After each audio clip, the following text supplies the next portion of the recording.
Assalamualaikum guys, oke kembali lagi bersama Draft Movie Review. Piye kabar Rek? Terima kasih buat para penonton setia Draft Movie dimanapun kalian berada. Semoga kalian semua selalu sehat ya. Kali ini Draft Movie sudah merangkum sebuah film yang berjudul Yatra 2 2024. Bagaimana keseruan filmnya? Tanpa banyak basa-basi lagi, ini dia alur ceritanya.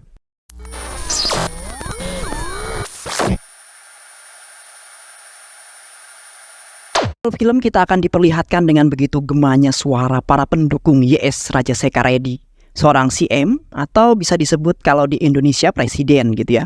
Seorang CM Andhra Pradesh yang sedang melakukan orasi. Kita tidak boleh terkena sebuah tipuan dari janji palsu dari Chandra Babu. Dia bahkan tak bisa memberikan makan untuk ibunya, tapi justru ingin membelikan gelang emas kepada bibinya, ungkap YSR. Hal itu kemudian mendapatkan sebuah sorak-sorai dari para pendukungnya. Kemudian YSR juga mengenalkan putra tercintanya, Mohan Jagan Reddy, bahwa Mohan Jagan Reddy akan maju untuk pemilu tahun ini di parlemen. Dan kalian semua harus ikut mendukungnya, ungkap YSR.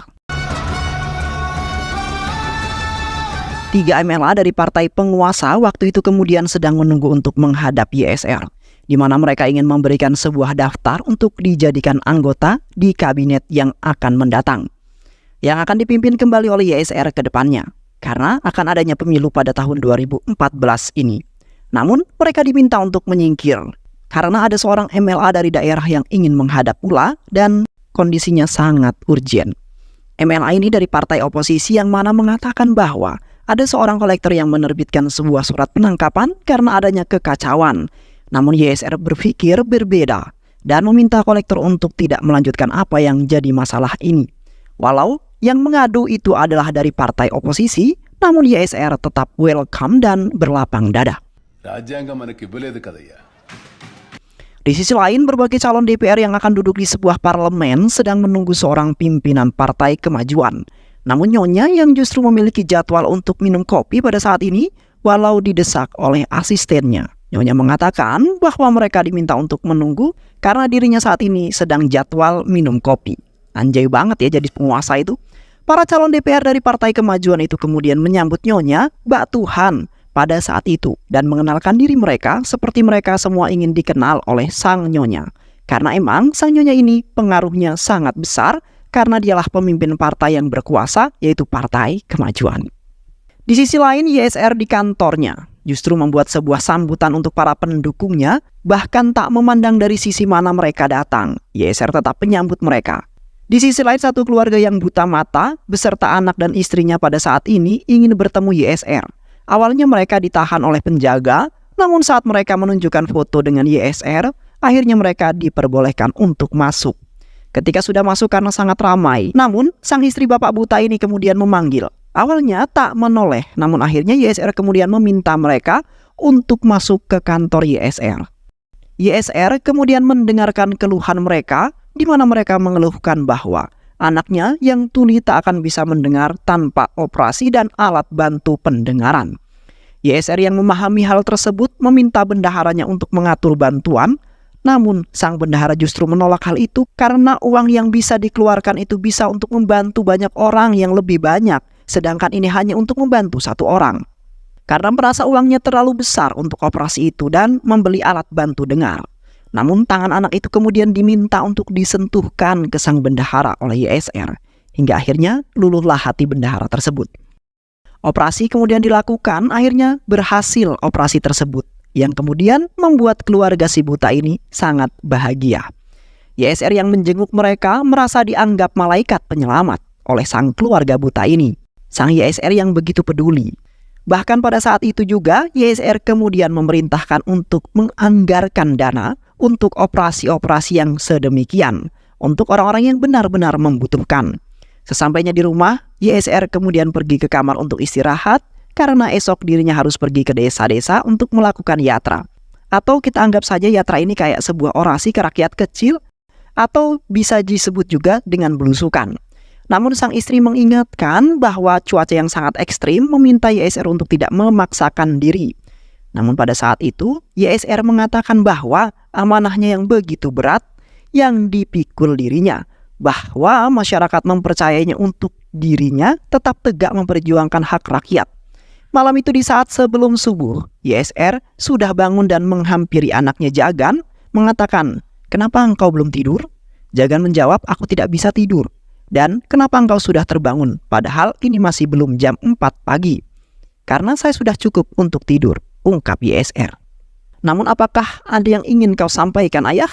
ungkap Jagan. YSR tak menjawab, namun meminta segelas air. Setelah diambilkan segelas air, Jagan pergi ke kamar dan tidur. Jagan tak tahu jika itu adalah pertemuan dan diskusi terakhir dengan sang ayah.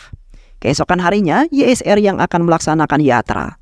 Namun, helikopternya jatuh di tengah hutan yang kemudian menyebabkan YSR pada saat itu meregang nyawa yang terakhir kalinya.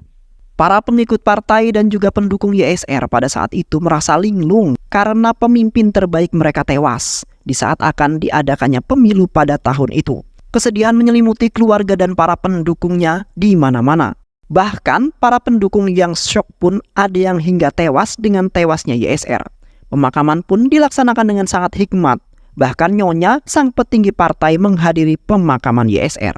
Bahkan para pendukung YSR begitu sangat luar biasa memadati pemakaman YSR pada saat itu, hingga menjadi salah satu yang paling fenomenal, tokoh politik yang paling banyak pengikutnya bahkan saat pemakaman. Para MLA partai penguasa kemudian mengadakan sebuah rapat dan menyampaikan bahwa YSR tewas, kita tak boleh ikut terpuruk dan harus ada penggantinya. Seorang MLA wanita yang kemudian mengajukan Mohan Jagan Reddy, anak YSR yang harus menggantikan CM pada saat itu. Namun ada satu dari mereka yang kurang setuju karena Mohan Jagan Reddy masih seumur jagung berada di dunia politik. Namun para MLA waktu itu kemudian menandatangani sebuah dukungan untuk menjadikan Mohan Jagan Reddy untuk jadi CM, dan salah satu dari yang tak setuju pun akhirnya ikut menandatangani surat dukungannya. Di sisi lain, Chandra Babu dari partai oposisi mengadakan pertemuan dan membahas bahwa 100 MLA dari partai penguasa justru mendukung Mohan Jagan Reddy untuk jadi CM, dan dukungan sentimental dari para pendukung YSR pada saat itu. "Aku suka kematian YSR, tapi aku tidak suka dengan kemunculan anaknya," ungkap Chandra Babu. Keesokan harinya, di Delhi, bahwa MLA Madu yang membawa tanda tangan dukungan 100 MLA yang mendukung Mohan Jagan Reddy. Namun salah satu tangan kanan Nyonya melaporkan kepada Nyonya, sang pimpinan tertinggi partai, bahwa Mohan Jagan Reddy telah mendeklarasikan dirinya sebagai CM dengan didukung 100 MLA di Andhra Pradesh. Nyonya pemimpin partai pun merasa dilangkahi dan menyatakan bahwa dirinya yang akan menunjuk langsung orang yang akan jadi CM. Pada saat ini, dia tidak boleh seenaknya dan tak mematuhi apa kata pemimpin tertinggi partai. Lalu mereka yang menghadap diminta pergi oleh Nyonya. Akhirnya, Mohan Jagan Reddy dengan rapat, para MLA partai di ruang menyatakan bahwa Roshan sebagai CM Andhra Pradesh yang baru dan menggantikan ayahnya. Dan keputusan sang Nyonya pun mutlak tak menjadikan Mohan Jagan Reddy sebagai seorang CM. Awalnya para MLA menolak karena bukan Mohan Jagan Reddy sebagai CM yang melanjutkan ayahnya. Namun apalah daya mereka yang tak bisa berbuat apa-apa karena otoritas terkuat pada saat itu ada di tangan pemimpin partai yang tertinggi. Mohan Jagan Reddy yang masih merasa sangat sedih akhirnya mengunjungi makam YSR dan tempat di mana YSR jatuh dan tewas. Namun hal yang tak terduga pun terjadi. Mohan kemudian menemukan sebuah catatan buku ayahnya di tempat kecelakaan. Hal itu kemudian membuat Mohan Jagan Reddy memberikan kekuatan tersendiri. Akhirnya, Mohan Jagan Reddy memulai yatra pertamanya atau orasi pertamanya yang sangat menggebu-gebu. Dan akan menjadikan rakyat adalah tujuan utamanya dan akan menyatu dengan rakyat pada saat itu. Dan akan meminta kalian ingat bahwa aku bersama kalian, ungkap Mohan Jagan Reddy pada orasi pertamanya. Hal itu kemudian membuat harapan baru untuk para rakyat Andhra Pradesh dengan munculnya semangat Mohan Jagan Reddy yang akan maju untuk menjadi seorang pemimpin mereka. Bahkan, belusukan terus dilakukan oleh Mohan Jagan Reddy untuk bisa maju dalam pemilihan dan terus melakukan pendekatan kepada rakyat Andhra Pradesh untuk meneruskan perjuangan sang ayah tercintanya. Hingga pada suatu ketika berkunjung di sebuah rumah yang foto ayahnya disandingkan dengan para foto dewa. Ibu yang di rumah itu kemudian menganggap bahwa YSR adalah dewa yang nyata.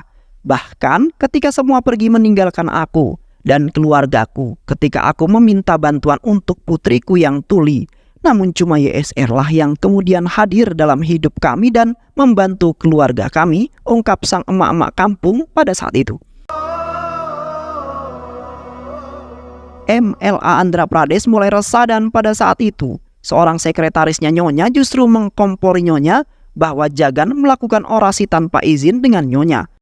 Awalnya dibantah oleh kakek tua, namun justru Nyonya meminta untuk menghentikan yatra yang dilakukan oleh Jagan dan mengutus orang untuk memberikan peringatan kepada Jagan untuk menghentikan yatra pada saat itu.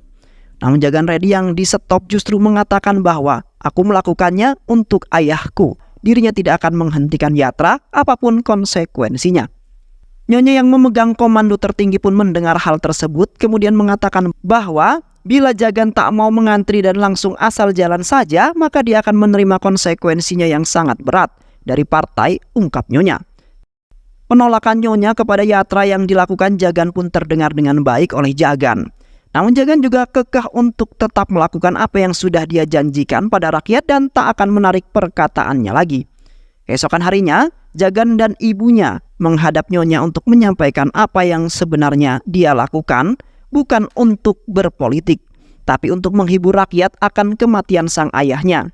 Karena banyak dari rakyat yang kemudian syok dan kemudian tewas dengan seketika karena tewasnya sang ayah Jagan. Namun sayang Jagan justru dipermalukan oleh Nyonya pada saat itu. Bahkan bukan dirinya saja, ibunya pun dipermalukan. Namun Jagan pun kemudian berjanji, di sini jadi saksi bahwa dirinya dipermalukan, maka lihat apa yang akan aku lakukan, ungkap Jagan.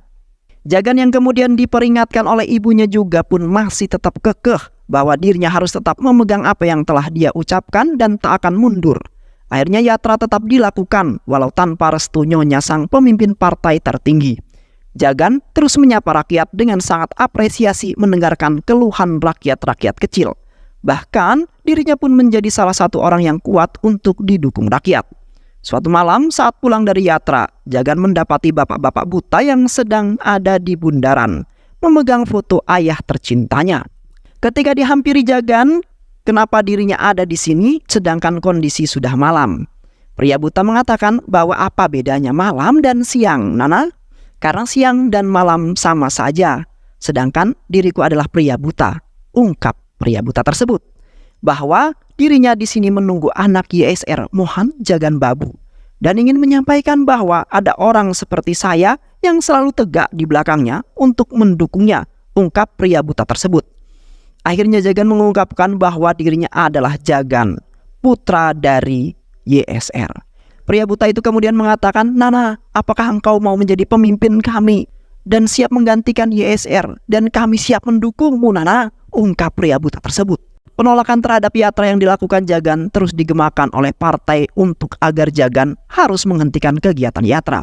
Bahkan kakek MLA mengingatkan, kamu harus tahu Jagan bahwa di belakang ayahmu, belakangku ada tangan partai yang wajib mensupport kita, tanpa mereka kita tidak bisa apa-apa.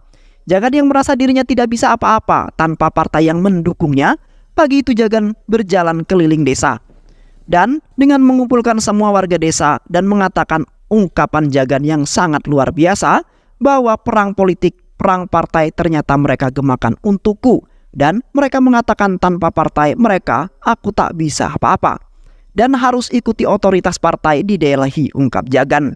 Rakyat yang kemudian mengungkapkan bahwa mereka mendukung YSR, mendukung Jagan bukan karena partai tapi karena Jagan dan karena YSR. Hal ini kemudian Jagan membuat pertemuan pers dan mengatakan di media bahwa dirinya memutus semua hubungan dengan Partai Kemajuan dan mundur dari MLA dan Partai Kemajuan. Segalanya yang dilakukan Partai Kemajuan tidak lagi menjadi hubungannya denganku. Dan aku saat ini membuat partai baruku, YSR. Hal itu kemudian menjadi sambutan yang sangat antusias terhadap partai baru yang akan menjadikan Jagan maju jadi seorang CM pada saat itu. Yatra pun terus dilakukan oleh Jagan dengan menyapa para orang-orang kecil dan membuat sebuah diskusi bersama orang-orang kecil. Mendengarkan keluh kesah mereka, Partai Kemajuan resah akan hal ini, yang kemudian mereka akan membuat skema apapun untuk membuat Jagan gagal dalam menjadi seorang CM Andhra Pradesh. Bahkan Partai Kemajuan terus menghasut para MLA yang ada untuk membuat Jagan tidak menang dalam pemilu tahun ini. Namun pendukung Jagan pun semakin hari semakin membludak. Bahkan pada saat itu, 18 MLA yang berdomisili di Andhra Pradesh pun mengundurkan diri dari MLA-nya hanya untuk mendukung Mohan Jagan Reddy.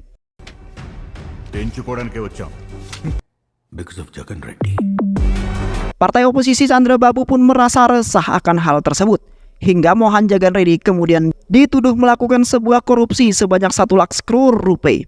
Namun Jagan tak menganggap serius itu semua, bahkan terus melakukan kampanyenya. Namun partai-partai penentang Jagan terus mencari kesalahan-kesalahan Mohan Jagan Reddy hingga penyelidikan pun dilakukan. Dan Mohan Jagan Reddy digelandang ke kantor polisi dengan banyaknya dakwaan terhadap dirinya yang menyebabkan dirinya harus mendekam di dalam penjara pada saat itu. Para pendukung Jagan bukannya berkurang tapi justru terus bertambah pada saat itu. Partai Kemajuan merasa khawatir hingga terus mengawasi Jagan Reddy yang ternyata Jagan yang di dalam penjara justru tidur dengan sangat santainya. Bahkan salah satu MLA mengatakan bahwa Jagan Reddy berasal dari Kadapa yang biasa dengan panas dan masalahnya. Hingga istri dan ibunya kemudian menjenguk, awalnya mereka sedih dengan Jagan yang dipenjara. Namun justru Jagan membuat semangat baru dan kemudian membuat ibunya naik ke atas untuk menggantikan Jagan dalam berkampanye dan melanjutkan kepercayaan MLA dan rakyat pada mereka. Kampanye Yatra terus dilakukan oleh sang ibu Jagan hingga ke pelosok-pelosok negeri. Partai Kemajuan yang merasa tidak adanya peluang untuk menang kemudian mengutus sang kakek yang setia pada YSR pada waktu itu untuk merayu Jagan agar bisa masuk kembali ke Partai Kemajuan. Namun hal itu kemudian sia-sia karena Jagan tetap kokoh pada pendiriannya. Akhirnya Jagan yang terus diselidiki tidak memiliki kesalahan dan akhirnya bebas dari penjara pada saat itu juga. Dirinya disambut dengan sangat bahagia oleh para pendukungnya dan keluarga saat pulang.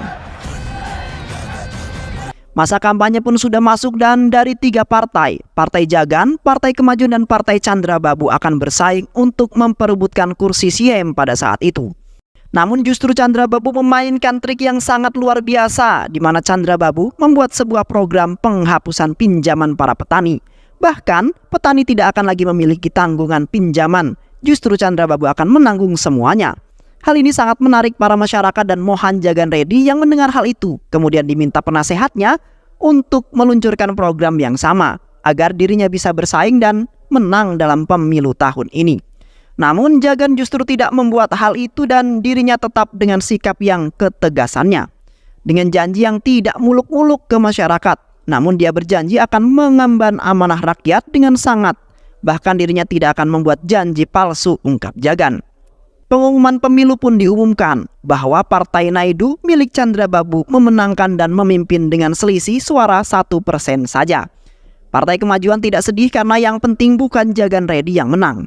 Namun Jagan yang justru tidak sedih sama sekali. Bahkan dirinya menjadi partai oposisi yang sangat kuat, di mana dirinya menduduki 67 kursi dari 75 kursi yang ada.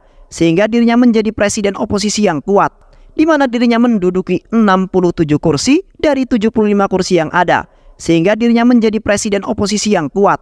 Hal ini justru membuat Chandrababu jadi agak geram akan pengakuan Mohan Jagan Reddy. Chandrababu yang pada saat pagi itu mengungkapkan bagaimana aku bisa tidur setelah kemenangan, sedangkan selisihnya hanya 1% saja. Sehingga hal ini tidak perlu dirayakan. Bahkan bila saya tidur lebih lama, 2 jam, maka musuh saya akan bangun lebih awal, ungkap Chandrababu. Keesokan hari, di sebuah majelis, Mohan Jagan Babu pun mengungkapkan bagaimana mereka bisa tersenyum karena mereka hanya menang dengan selisih 1% saja. Hal itu kemudian membuat Chandrababu geram dan membuat MLA yang duduk di belakang partai Mohan Jagan Babu terus difitnah dan ditangkap dengan tuduhan-tuduhan korupsi dan lain-lainnya. Bahkan mereka bila masih ingin hidup harus berpindah partai. Bahkan ada salah satu mereka yang menolak, namun saat ditawari sebagai ketua menteri, mereka luluh dan gabung dengan partai yang berkuasa. Hal itu menjadi pukulan yang amat untuk Mohan Jagan Reddy. Pada saat itu karena banyak MLA di bawah partainya pindah ke bangku partai Chandrababu. Mohan Jagan Reddy yang memberikan pembelaan, namun tetap saja menjadi sebuah ejekan untuk dirinya pada saat itu. Hingga akhirnya dirinya memutuskan untuk meninggalkan majelis. Chandra Babu yang menghina karena Mohan sebagai pengecut. Namun Mohan Jagan Reddy menjawab, bukan aku takut dan pengecut meninggalkan majelis ini. Namun kamu tidak akan tahu caraku berpolitik dan apa yang aku lakukan pada saat ini. Namun yang perlu kamu tahu bahwa aku adalah putra YSR. Mohan Jagan Reddy yang pulang ke rumah merasa memang tekanan yang begitu berat pada saat itu, menyebabkan dirinya kemudian mendatangi makam ayahnya hingga dirinya tertidur dan bermimpi bersama YSR. Dalam mimpinya kemudian memberikan pesan kepada Mohan Jagan Reddy. Baik itu kehidupan atau politik, kesabaran dan daya tahan sangatlah penting. Bahkan orang yang terkuat pun tidak bisa menang atas lautan. Tapi jika seseorang memiliki kepercayaan kepada Tuhan dan memiliki sikap pantang menyerah, maka laut pun akan membantumu menemukan jalan. Aku menceritakan ini kepadamu berdasarkan pengalaman politikku. Jangan mencoba menjadi pemimpin dengan mempercayai politisi lain. Kenali orang-orang dengan baik. Percayalah pada orang-orang dan tumbuh menjadi pemimpin rakyat. Ungkap YSR dan Mohan Jagan Reddy terbangun dari tidurnya. Tahun terus berganti, bahkan kini Mohan Jagan Reddy dengan semangat baru terus melakukan yatra. Bahkan tak kenal dengan lelah, namun justru rakyat benar-benar mengikuti Mohan Jagan Reddy dengan sangat antusias melebihi tahun pemilu sebelumnya. Pemilu tahun 2019 pun digelar kembali. Bahkan Chandra Babu, sang partai penguasa, terus melakukan politisi uang untuk mencari suaranya. Namun di sisi lain, Mohan Jagan Babu yang semakin dekat dengan rakyat dan benar-benar menyatu dengan rakyat. Akhirnya, pengumuman pemilu tahun 2019 pun diumumkan dengan pemenangnya mutlak partai Mohan Jagan Babu dengan pemecah rekor bahwa politikus muda yang dapat mendapatkan kepercayaan rakyat secara penuh. Dan hari itu adalah hari kemenangan. Dan film pun selesai. Baik sahabat, itulah alur cerita film dari film yang berjudul Yatra 2 2024. Bagaimana keseruan filmnya? Mudah-mudahan sahabat semua terhibur dengan alur cerita film ini. Dan jangan lupa untuk subscribe, like, dan share video ini. Sehat selalu. Assalamualaikum warahmatullahi wabarakatuh.